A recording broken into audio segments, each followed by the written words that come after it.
గుంటూరులోని అంజమాన్ ఇస్లామియా స్కూల్ విద్యార్థులు independence day వాగ్దానం నిర్వహించారు. గుంటూరు తూర్పు ఎమ్మెల్యే నసీర్ అహ్మద్ జెండా ఊపి ర్యాలీని ప్రారంభించారు.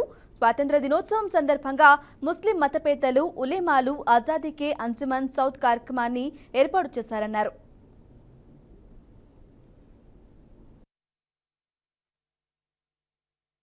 రాష్ట్రంలో కానీ ప్రధానికానికి తెలియజేయాలనే ఒక మంచి సంకల్పించి ఈ కార్యక్రమాన్ని తీసుకోవడం జరిగింది. కాకుండా అంజుమన్ సంస్థ ఏర్పడినప్పుడు కూడా గుంటూరు నగరంలో అనేక మంది ముస్లింలకు అవసరమైనటువంటి సామాజిక సేవా కార్యక్రమాలతో పాటు ముఖ్యంగా బయలాడుతున్నటువంటి ప్రతి ఒక్క కార్యక్రమాన్ని రాబోయేటువంటి రోజుల్లో చేస్తూ ఉన్నాయి.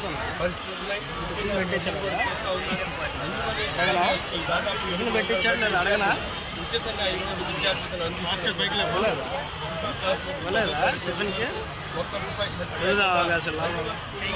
అనేక మంది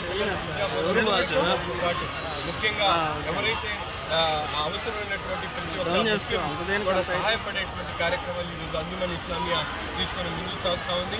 అందుకని ఈరోజు గుంటూరు నగరంలో ఉన్నటువంటి ముస్లిం మత పెద్దలు, మేధావులు, ఉలమాలందరినీ కూడా పిలిచి ఈరోజు ఆజాదీ అంజుమన్ కే సాత్ నినాదంతో ఒక వాక్ను ఏర్పాటు చేయడం. ఈ వాక్ను పెద్దలందరూ మాజీ అధ్యక్షులు మొయిద్దీన్ గారు,